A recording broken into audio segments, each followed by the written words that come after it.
Welcome to That's a Wrap, a podcast from Voltage Live that breaks down the repetitive nature of the holiday romance movie genre to tell you what's worth watching for the holiday season. My name is Jen, and my mom, a resident holiday movie expert, joins me on the couch for commentary. Say hi, Mom. Hi. Although these movies have been out for over a year, a spoiler warning is still in effect. We're about to break down for you A Nanny for Christmas, which came out in 2010, and will set you back about an hour and 30 minutes. You can watch this film on Freevee or on Amazon Prime for free with ads, which is basically the same thing. You can pause this now and come back after you've watched the movie or just listen to our breakdown. Do what you want. I'm not your mom. But I am. So this is starring Emmanuelle Vaugier and Cain. And you love Cain. I love Cain. Stephanie said she didn't get it. Cain? Yeah. He was Lois and Clark. Yeah, she didn't get it. Clark, Superman. Yeah. Yeah, too bad. The synopsis of this movie is when Allie's fired from an ad agency, she gets her BFF to arrange an interview with an ad-exec mom. She gets the job, but as a nanny. Morgages and recession make her take it, though she knows nothing about kids. And it got a 5.3 out of 10. I don't remember seeing this one. The names sound familiar. It sounds familiar. Cain's in it. So maybe as we're watching this, I'll go, oh yeah, I watched this already. But readily, this doesn't, it sounds familiar. But after a while, they all kind of sound familiar. Yeah. Are you ready to jump into it? I'm ready to jump in. It's Dean. All right. Go. Where'd I, hold on. Did you lose the remote control? No. Oh, there it is. Okay. Okay, so now we can start. Yes. Our movie opens on Christmas in the big city. I think maybe Los Angeles. We see two different women from two different ad agencies. One has the Sync life, single income, no kids, and a mom with perfect angels, read terrors. Cain is looking for a new ad agency, and Allie goes to pitch him their agency. She mentions weddings, and this is a sore spot as Cain was left at the altar.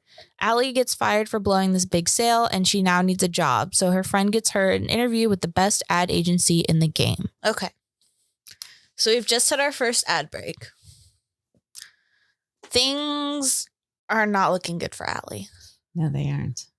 I feel like if she went, maybe if I had done more research, I feel like that might have been the basic amount of research. Yeah.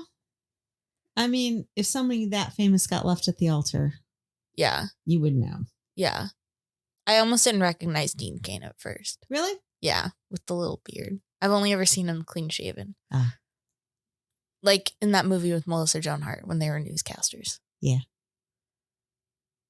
That's a good movie. That was a good movie. I should watch that movie. Okay. No, I did not see this one before. Okay. So this is brand new to you. This is brand new to me. And I did look, it went straight to video. Oh, did it? DVD. It wasn't a made for TV movie. Okay. Yeah, it's not a Hallmark movie. No.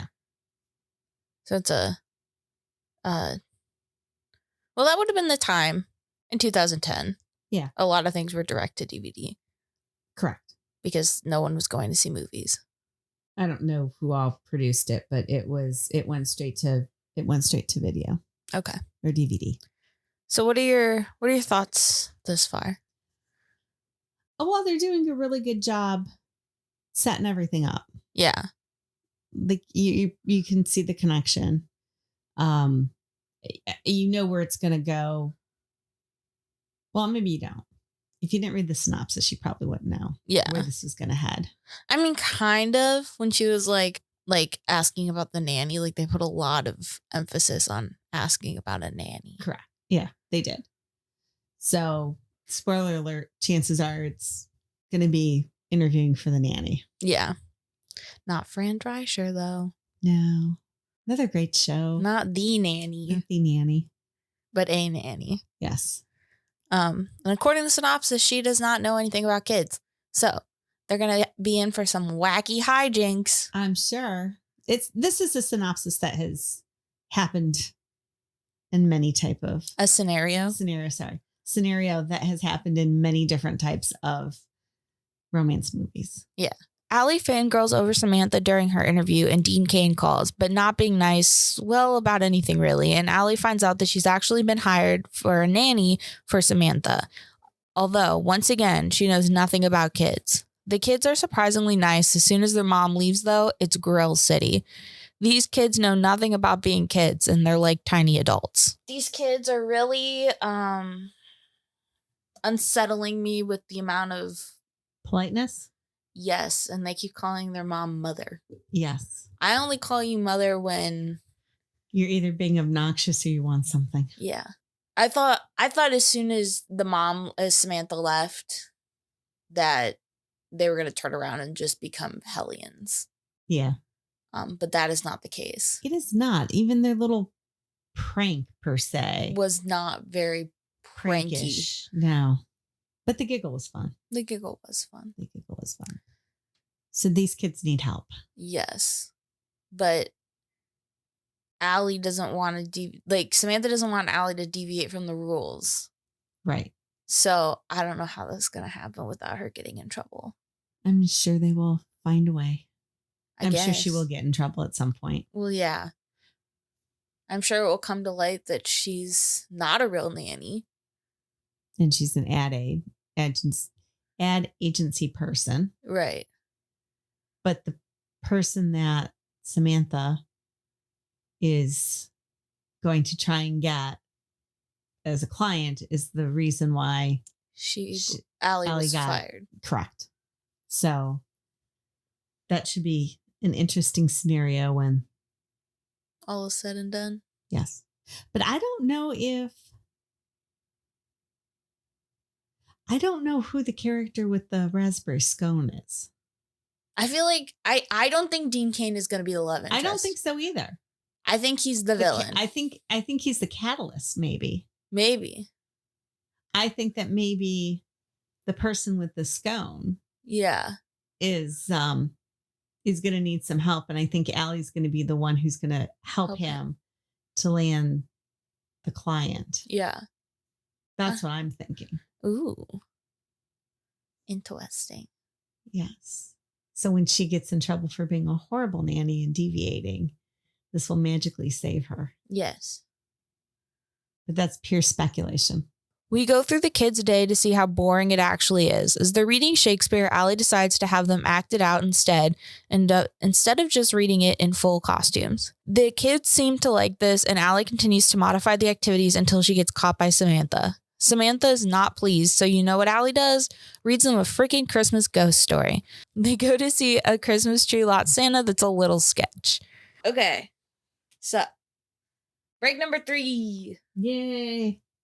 Of 6. Okay. So they're halfway, kind of. How are you feeling? I'm feeling good. I'm liking this. Yeah? Yeah. I'm not liking the current position I'm in, but... That's because the cat's laying on you and you're sitting sideways. Yeah. And I can't really... see if my cat's still alive because she wrapped herself in the blankets. She's still alive, listeners. Don't worry. She is, because she's like making noise here. She's breathing. She is breathing. See her breathing. Yes. The ball underneath the blanket is Please moving. do not call the ASPCA on us. Yes. She likes to burrow herself. In the arms of the angel. All right, moving along. How are you feeling about the movie? I don't know. I feel like it's pretty well paced right now. Like,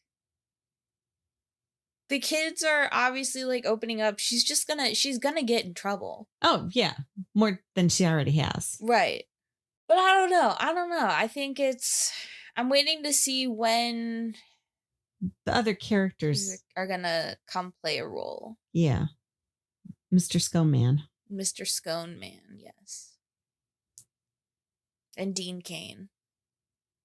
But I don't think, like we said, I don't think he is. I think he's a pivotal person, and I think he directs things, but I don't think he is a main character.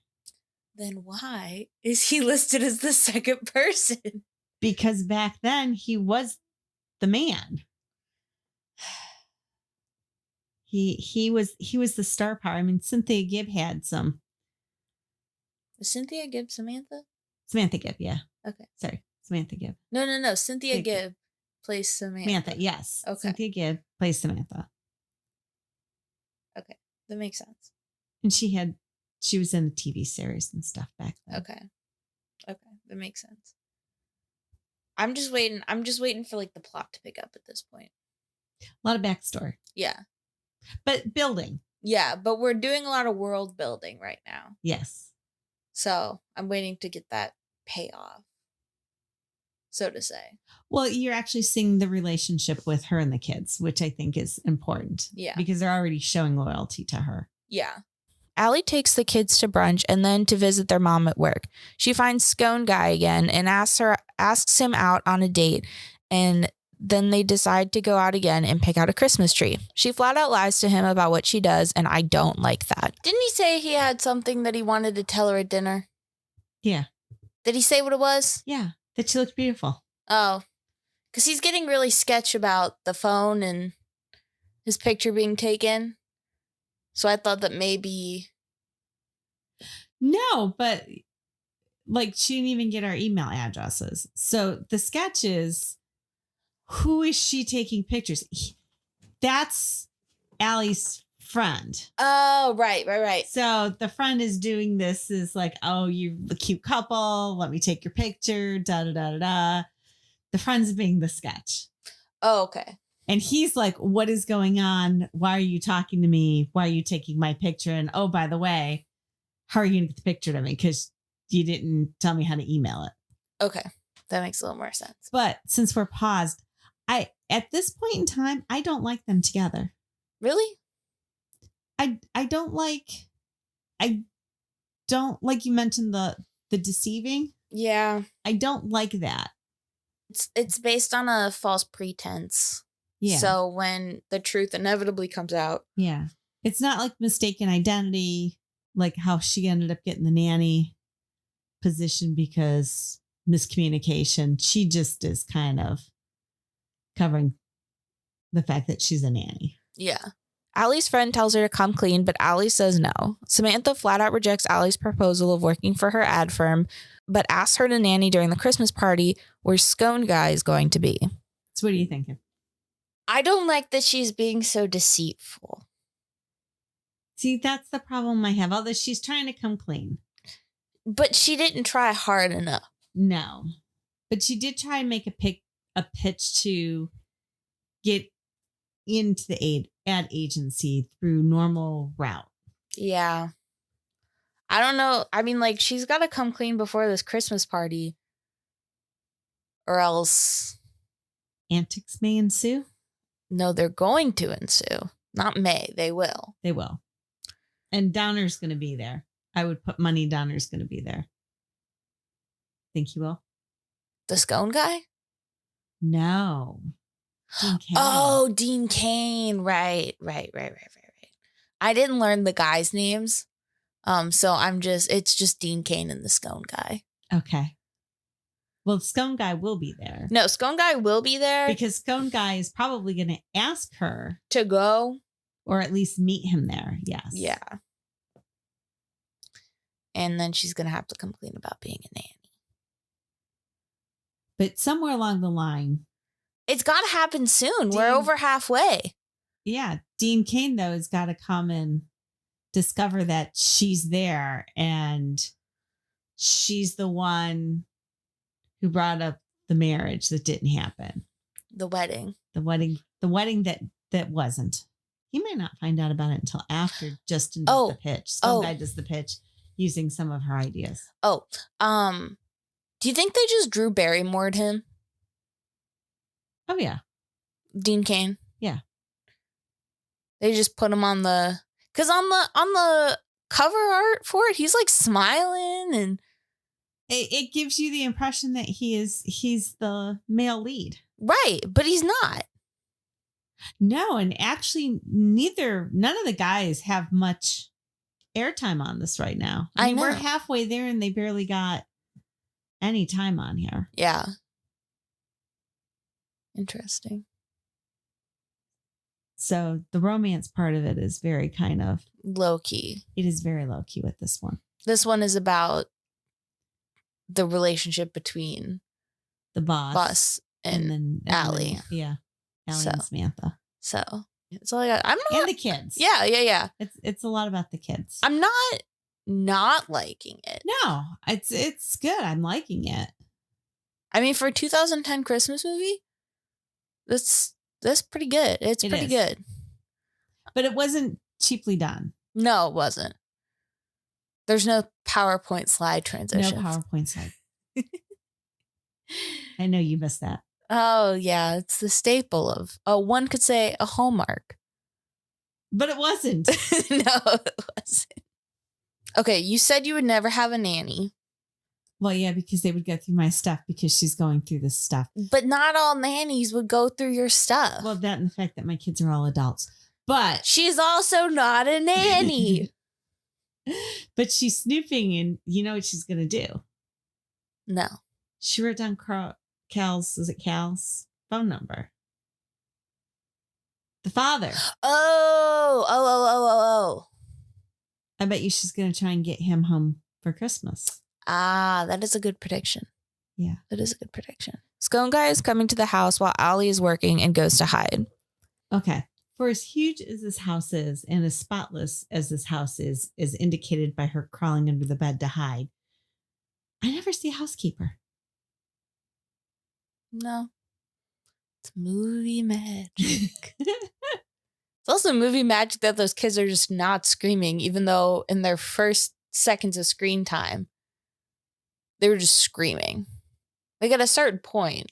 That whole first montage with them and their mom, but it was complete chaos. And that's what they were trying to show you, I know. Yes. But nobody's flushed anything down the toilet in a while. That's true. That is very true. She swears the kids to secrecy about her and Scone Guy, which can only backfire. Allie comes to the rescue about pitching for Dean Cain's chocolate company for Scone Guy and Samantha, and they get the gig. Scone Guy asks Allie to be his date to the party, and she says yes, like a doofus. If Scone Guy finds out that she's lying, it's over for them.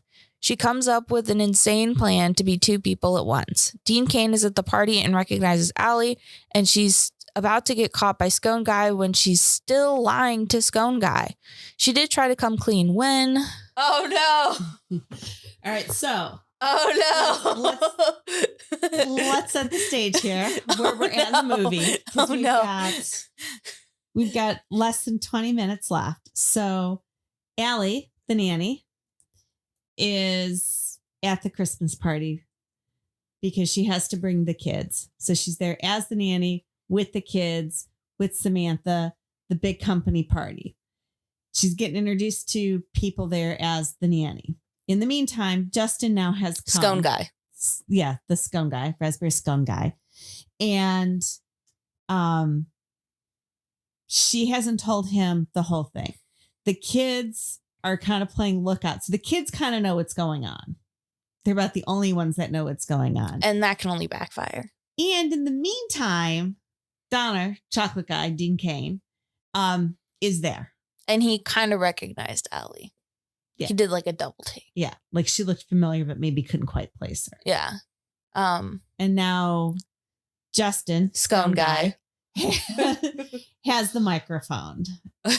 And the reason why I'm screaming, oh no, is because chances are he is going to credit her. Allie. Yes. We just got to rip off the Band-Aid, but I can't do it. Do it. No, I can't do it. I can't do it. Get over with. No. You know what's going to happen. I need to rinse it underwater first. But it'll have a happily ever ending. Will it? After ending. I don't know. Let's find out. Justin blows her cover and the truth comes to light. She gets fired and dumped, and somehow Dean Cain isn't being the mean guy in this situation. There's a lot of screaming on our end. Yes. Quite a bit. We don't do awkward moments well. No, we don't. I actually muted the volume and just read the closed captions. So didn't make it any better, but made it just a little better. So she got dumped and fired. Well, you knew that was coming. Well, yeah, but then Dean Cain was surprisingly nice. Yes. Was like, go get her. Go get him. Yeah. Well, because, you know, he was dumped at the altar. So I don't think that's a 1-to-1 comparison, though. no, but there has to be a redeeming quality. It's Dean Cain. Now there's a memory montage of Allie's time working for Samantha and Allie being depressed in bed. The kids are crying, Samantha's crying, and I think Samantha's having a psychotic break. She's cooking pancakes, skipping work, and throwing parties. The kids invite Allie to the party, knowing Scone Guy is going to be there. Allie arrives and is forgiven by Samantha, I think. Allie apologizes to Scone Guy. They kiss under the mistletoe for like a while. The kid's dad comes home in time for Christmas with a puppy, no less. And Allie gets a job at Samantha's company and all is right in the world. Roll credits. Okay. So we finished. We did. What are your thoughts? It was solid. It was a solid. It was solid. That's where I don't have many complaints with it, and all the complaints I think I already addressed. Yeah. And, you know, I also don't have like amazing things to say about either. It's just solid. It is solid. I would see this one again. It was a building. It's like a building block in the pyramid of good movies, Yes. somewhere like right in the middle. Like it's not a base, but it's like mid pyramid. Okay. So there's like stronger movies. Oh, yeah. But Definitely. it's also not like a weak movie up at the top either. You know, you could just flip it upside down and it would be a dreidel. I did not make that up. If you watch the movie, you'll understand. Yeah, they could also cut a little bit off the top of the tree as well. Yes. Anyways, do you think their relationship lasts after the credits roll? I think so. Yeah. I think they become a marketing Duo. powerhouse team. Because they were solid without the work. Yeah. They were solid with the work. Yeah.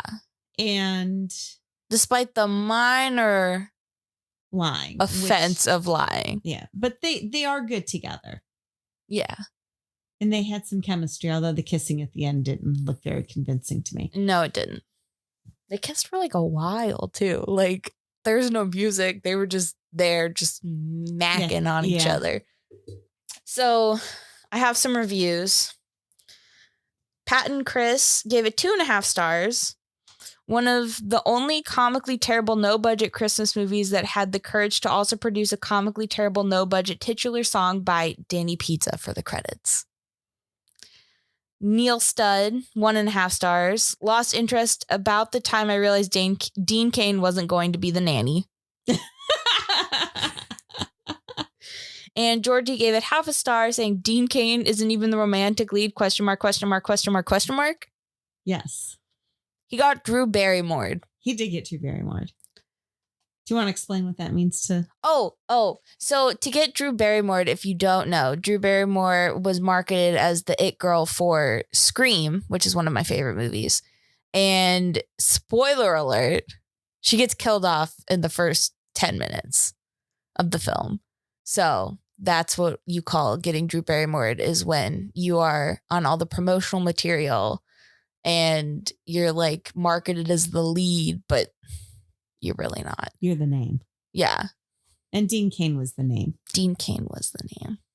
What would you rate it? I'm going to give it a solid 3. That's where I feel the most comfortable. I'm going to give it a solid 4. I know towards the beginning I was giving some higher than they probably should have been. Because I don't usually rate things. Well, yeah, it's a learning curve. It's a learning curve. So I guess mine is saving the 5s for the ones that I would watch over and over again. Like I would go out of my way to watch. Yeah. This is a solid 4. I would watch this if it was on. Yeah. And if, I was looking for something just to have on if I was at the library and I picked it up, if it was there, I'd probably pick it up. Yeah. It's not something that I would go searching for. Yeah. I agree. And I'm going we talked about this because the rating thing, there was the one we did the other day for the last episode. No, 2 episodes. Last episode. It was the last episode. No, last episode was the one we hated. Oh, yeah. 2 episodes Two ago. episodes ago. I was about to check my spreadsheet and be like, actually, no. See, I've already blocked out how bad the last episode was. Yeah, it was bad. So I'm gonna go back to that one because I ranked that one pretty high.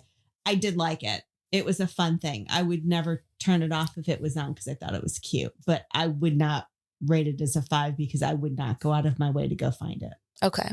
That's what we're moving on. That's for me. Moving forward, my rating, I think 5 would be one that I would actively go look for because we do have those. They're not the ones that we are going to review this time because we were trying to find different ones.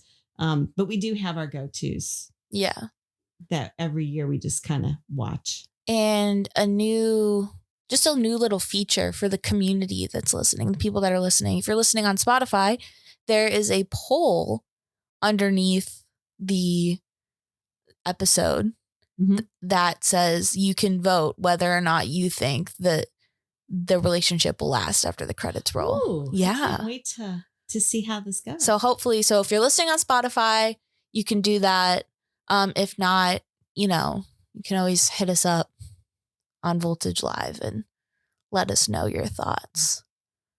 Well, that's a wrap. On this episode of That's a Wrap. Oh, I don't have my script pulled up. Excuse me. Well, I enjoyed watching Teen Cain. Yes, I know you did. You can keep up to date with the show on Instagram by following Voltage Live at voltage_live or by checking out the blogs tab on www.voltagelive.com. And we will see you in the next episode. Bye. Bye-bye.